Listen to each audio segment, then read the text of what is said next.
Why do you want to dance? Why do you want to live? I don't know exactly why, but I must. That's my answer, too.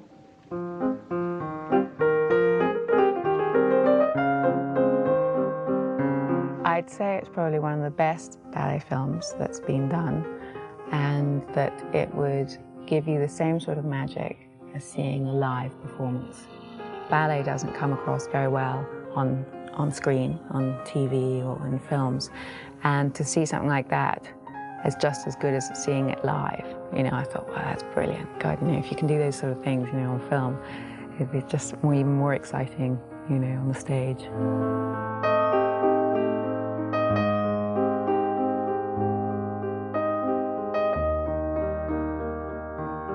Of course, the style in The Red Shoes is extraordinary. It's a very controlled film, and yet it feels like an artistic fever is infecting everybody in the film. But it's extremely controlled because the director really knows what he's doing, and he has a top-flight staff of people working for him. Hein had worked on the costumes on A Matter of Life and Death and Black Narcissus. And he was starting out to do the same again on The Red Shoes. And Mickey said, I would like you to design this film. And Hein said, I never designed a film. I don't know what to do. And Mickey said, well, I think I've got a hunch. You can do it. And it was a brilliant hunch. It was the first time that a painter had designed the film.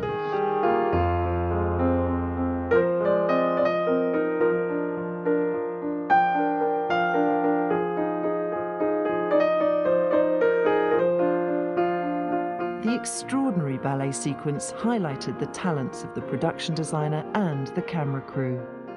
The ballet was designed by Hein Heckroth, or the whole film. He was the art director, but Hein was an artist. He was a painter, a very good painter, and his background was in opera. So he thought in stage terms, and he thought in terms of a painter. Well, he did a storyboard of the ballet. All of the ideas in it were him, of the helpman turning into newspapers, all that was Hein. And he illustrated the whole thing with painting.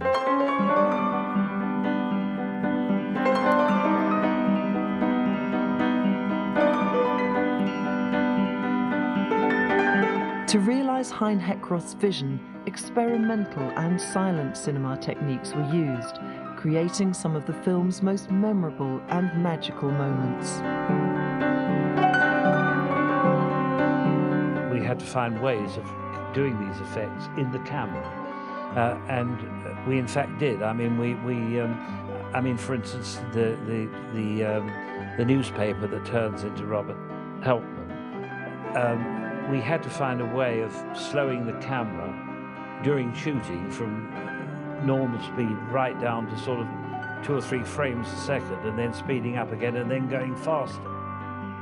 We also had a lot of innovative ideas about the time when she is on the stage and the shadow of the hand comes in to grasp her. And what I did on that one, I took the glass, the Fresnel lens, out of the Brute and just used naked carbons, because the glass more or less diffuses the light anyway. You know, Michael Powell, when he was first told by Emmerich Pressburger about this, should they make this film, it was originally designed for Merle Oberon when she was married to Alexander Korda before the war, and they would have used a double for the dancing parts, a real ballerina. And Michael said, I will only make it under one condition, that a real ballerina plays the part.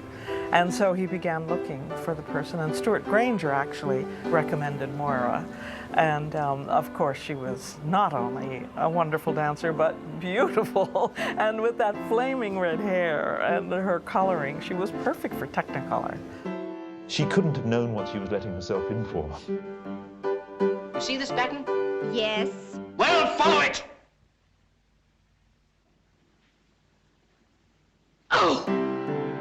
Because because no one had made a film in this way before. This is going to be done with real dancers who would then act off stage.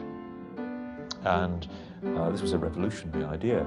And the most disconcerting thing for the dancers was that they were being expected to dance for real on camera, but to be subject to the disciplines of filming, which meant cut, can we have that again?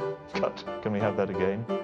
Very disconcerting not to be able to follow through and perform extended passages. Miss Page, we are trying to create something of beauty.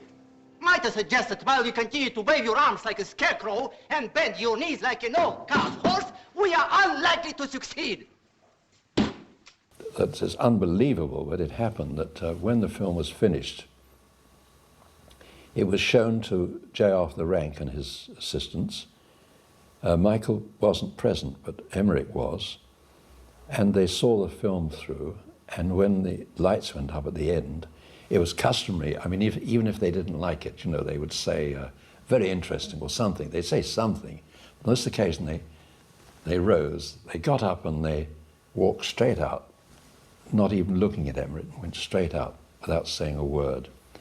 And then it turned out they thought that the Red Shoes was a disaster, absolute pile of rubbish, and they refused to give it a premiere. There was a man called William Heinemann who ran a small cinema in New York, and he and his wife and children adored the Red Shoes, and they got permission from J. Arthur Rank to take the film to America and run it at a Bijou cinema in New York. The Red Shoes came to be one of the most successful films ever made. For the best achievement in art direction of a color production are the following: Joan of Arc, Sierra Pictures, RKO Radio, Richard Day. Set direction, Casey Roberts and Joseph Kish. The Red Shoes, J. Arthur Rank Archers, Eagle Lion British, Hein Heckroth. Set decoration, Arthur Lawson. Hein Heckroth. For the Red Shoes, J. Arthur Rank Archers, Eagle Lion British.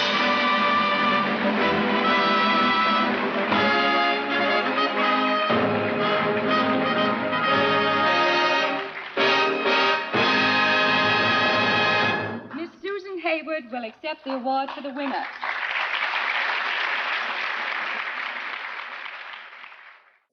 But he actually had a very ambivalent attitude towards that award, because Hein was a painter, first and foremost.